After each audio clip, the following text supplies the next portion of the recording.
Reach into your pocket and pull out a dollar bill. Look at it. Really look at it. Past the Masonic pyramids and the dead presidents. Past the intricate web of security threads designed to prevent you from doing exactly what the government does every single day. Look at the text at the very top. It does not say United States money. It does not say gold certificate. It says Federal Reserve note. In the legal lexicon of finance, a note is a debt instrument. It is an IOU. It is a promise to pay. When you hold a mortgage note, you owe the bank. When you hold a promissory note, you owe a creditor.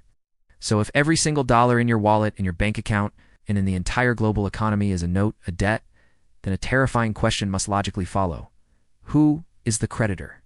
If the Federal Reserve prints the money, and the money is a debt, then who exactly does the Federal Reserve? Oh, if you try to answer this question using the logic of the real world, the world where you and I live, where actions have consequences, and debts must be repaid, you will induce a migraine. It's because the Federal Reserve does not operate in the real world. It operates in a financial 404 reality, a glitch in the matrix, where the laws of mathematics are suspended by a dark alchemical magic. To understand who the Fed owes, you must first understand the greatest accounting trick in the history of human civilization. In a normal business, if you list a liability on your balance sheet, it represents something you must eventually give up: cash, assets, services. But on the Federal Reserve's balance sheet, the cash in circulation, the paper bills in your pocket are listed as liabilities. They admit it. They owe you. But what do they owe you?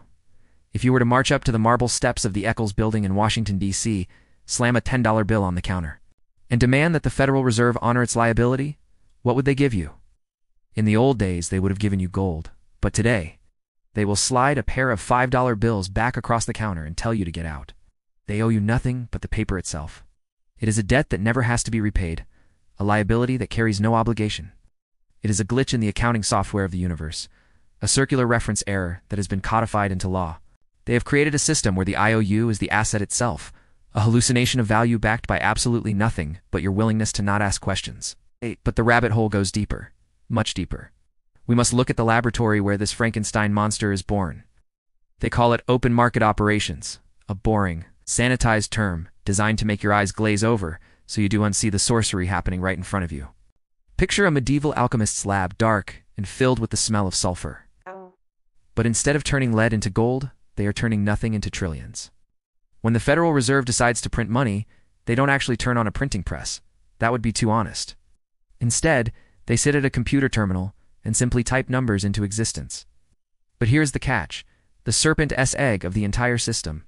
The Fed cannot just type money into its own account. That would be illegal. That would be counterfeiting.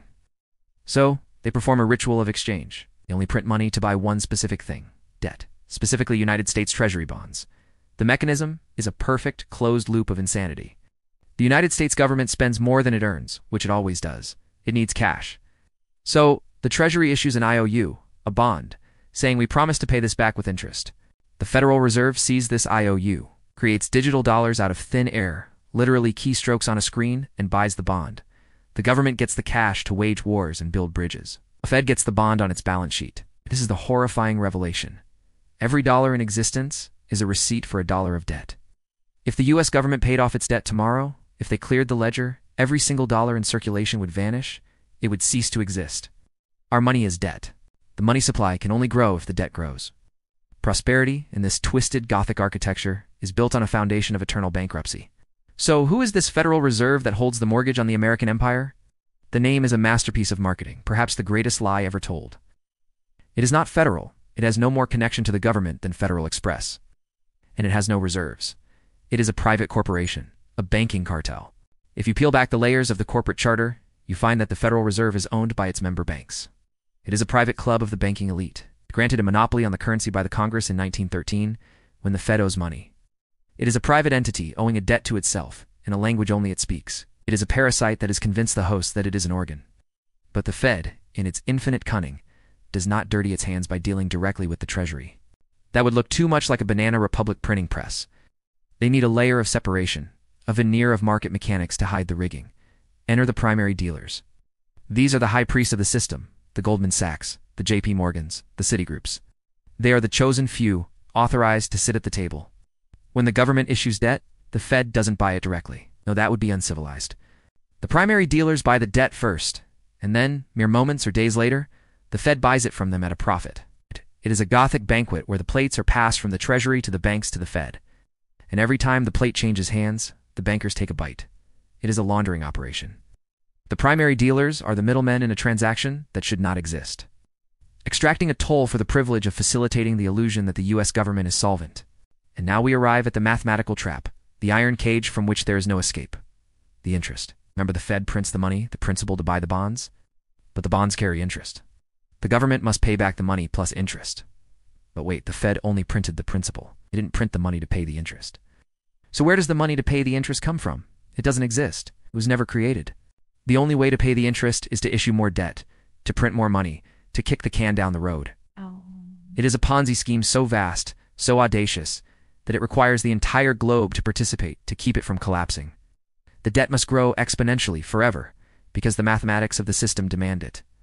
We are not just slaves to the debt. We are slaves to the compound interest on money that was created out of thin air. But surely, you might argue, this is a public service.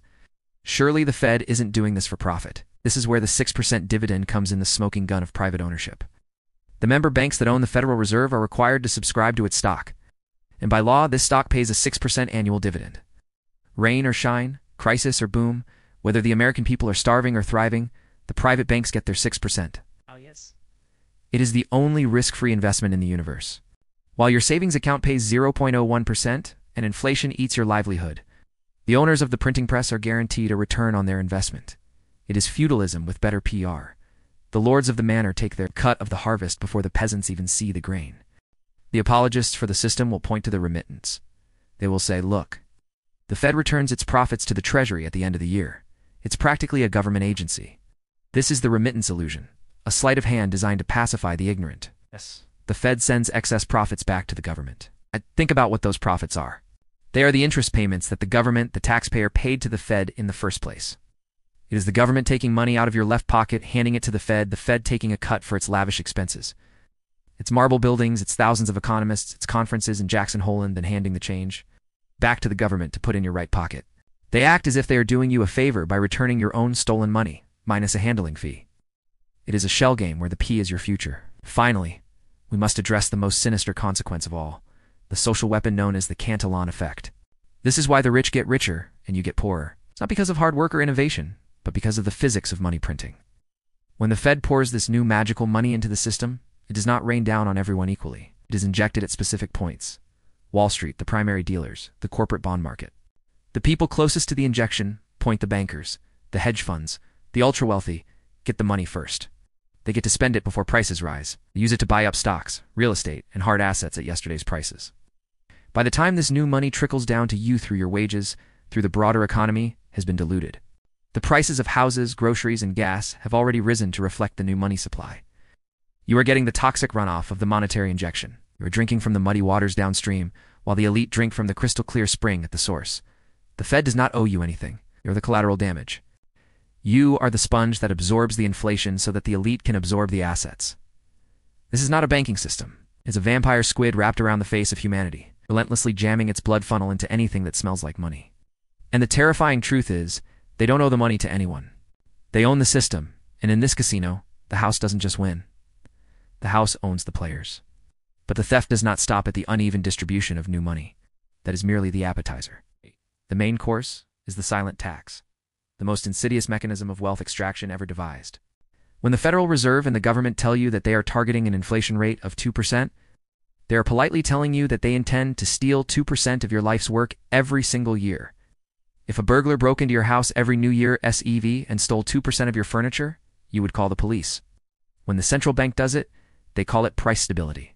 They frame inflation as a natural phenomenon, like the tides or the weather, something that just happens. But inflation is not natural. It is a policy decision. It is a tax that is never voted on, never debated in Congress, and never appears on your pay stub. It is the deliberate devaluation of the currency you trade your finite time on this earth to acquire. They are not just printing paper. They are diluting the stored energy of your labor. Every time the printer goes burr, the hours you worked 10 years ago become worth less. It is a retroactive confiscation of your past. They are stealing your history. And because the US dollar is the reserve currency of the world, this theft is not contained within American borders. It is a global franchise. This is the export of inflation. United States has a unique privilege that no other empire in history has enjoyed. It can print the money that everyone else uses to buy oil, food, and steel. When the Fed prints trillions to bail out Wall Street, those dollars don't just stay in New York. They flood the globe. They bid up the price of wheat in Egypt, the price of fuel in France, and the price of housing in Canada. We are exporting our debasement. As the former Treasury Secretary John Connolly famously told a group of European finance ministers in 1971, "Now, the dollar is our currency. But it's your problem. The world is forced to eat the inflation generated by American profligacy. The Fed is effectively taxing the entire planet to subsidize the American standard of living, creating a geopolitical time bomb that is ticking louder with every basis point hike. But if you think the Federal Reserve controls the entire game, you are mistaken. They are merely the visible tip of the iceberg. Beneath the surface lies the shadow banking system, specifically the Eurodollar market. This is the dark matter of the financial universe. These are US dollars held in banks outside the United States, in London and the Cayman Islands. In Singapore, completely outside the jurisdiction of the Fed. No reserve requirements, no FDIC insurance, just pure, unadulterated leverage. In this gothic underworld of finance, banks create dollar-denominated loans out of thin air without the Fed even knowing about it. The amount of debt in this shadow system is estimated to be larger than the official US money supply. The Fed is like a child sitting in the driver's seat of a car with a plastic steering wheel, pretending to drive, while the engine is actually being controlled by a chaotic, unregulated network of offshore bankers. They don't know how much money is out there. They don't know who owes what to whom. They are trying to manage a global economy with a blindfold on, praying that the shadow derivatives mountain doesn't collapse and trigger a black hole that swallows the real economy. So let us return to the central question. If the money is debt, what is the collateral? When you take out a mortgage, the house is the collateral. If you don't pay, they take the house. When the US government issues a bond, what is the collateral? It isn't the Grand Canyon. It isn't the gold in Fort Knox, which hasn't been audited in decades. The collateral is you, specifically your future productivity. The full faith and credit of the United States is a euphemism for the government's ability to tax you, your children, and your grandchildren. You are the asset on the books. Your labor is the battery that powers this matrix. Every dollar printed is a claim on your future sweat. You are born into this system, not as a citizen, but as a debtor. The birth certificate is effectively a bond, a promise that this new human unit will generate tax revenue to service the interest on the debt. Incurred by politicians who died before you were born, it is a form of indentured servitude so sophisticated that the slaves believe they are free because they can choose which credit card to use. This entire edifice, this skyscraper of IOUs built on a swamp of derivatives, stands on a single fragile pillar: the confidence game. It is a mass psychological trance. The dollar has value only because we believe it has value. It is Tinkerbell economics. If we stop clapping, the fairy dies. The Fed's primary job is not economics. It is public relations. It is hypnosis. They must maintain the illusion of competence, the illusion of control. They use complex language, intimidating charts, and perfectly tailored suits to project an aura of scientific precision.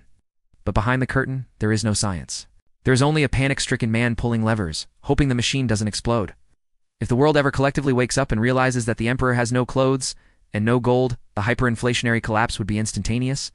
The value of the currency would revert to its intrinsic value: zero. We are rapidly approaching the moment where the hypnosis wears off. We are hitting the mathematical wall. We have reached a point in the debt cycle that historians call the debt spiral. This is the event horizon. The U.S. national debt has grown so large that the interest payments alone are consuming the budget. We are now spending more on interest payments than we spend on the entire U.S. military. Think about the absurdity of that. We're borrowing money just to pay the interest on the money we borrowed previously. It is the definition of a Ponzi scheme. But unlike a private Ponzi scheme, which collapses when they run out of new suckers, the government can just print more money to pay the interest. But this creates a feedback loop. Print money greater than inflation, rises greater than interest rates, rise greater than debt service costs, rises greater than print more money to pay the debt service. It is an exponential curve that goes vertical. There is no mathematical way to pay this off. The only options are default honesty or hyperinflation dishonesty. History tells us they will choose dishonesty every single time. This leads to the existential crisis of the bond market, the disappearance of the buyer. For decades, the world lined up to buy U.S. debt. China, Japan, Saudi Arabia, they all recycled their trade surpluses into U.S. treasuries. They were the greater fools who kept the game going. But now, they are stopping. China is dumping U.S. debt. Japan is struggling to hold its own currency together. Saudi Arabia is selling oil for yuan. Who is left to buy the trillions of dollars of debt the U.S. government issues every year? There is only one buyer left, the buyer of last resort, the Fed itself. The Federal Reserve will be forced to print money to buy the entire U.S. bond market. They will monetize the entire debt. This is the Ouroboros moment, the snake eating its own tail. When the central bank becomes the only entity willing to lend to the government, the currency is effectively dead. It becomes a closed loop of self-delusion, financial 404 error where the system crashes because it tries to divide by zero. So how do they plan to escape this trap? They know the system is dying. They know the debt is unpayable. The solution they are preparing is the ultimate dystopian nightmare, the CBDC solution, central bank digital currency. They will eventually declare that the old dollar is compromised or inefficient. They will introduce a new digital dollar. But this will not be money as you know it. It will be a programmable token. It will be a surveillance tool. It will sell it to you as convenient and safe.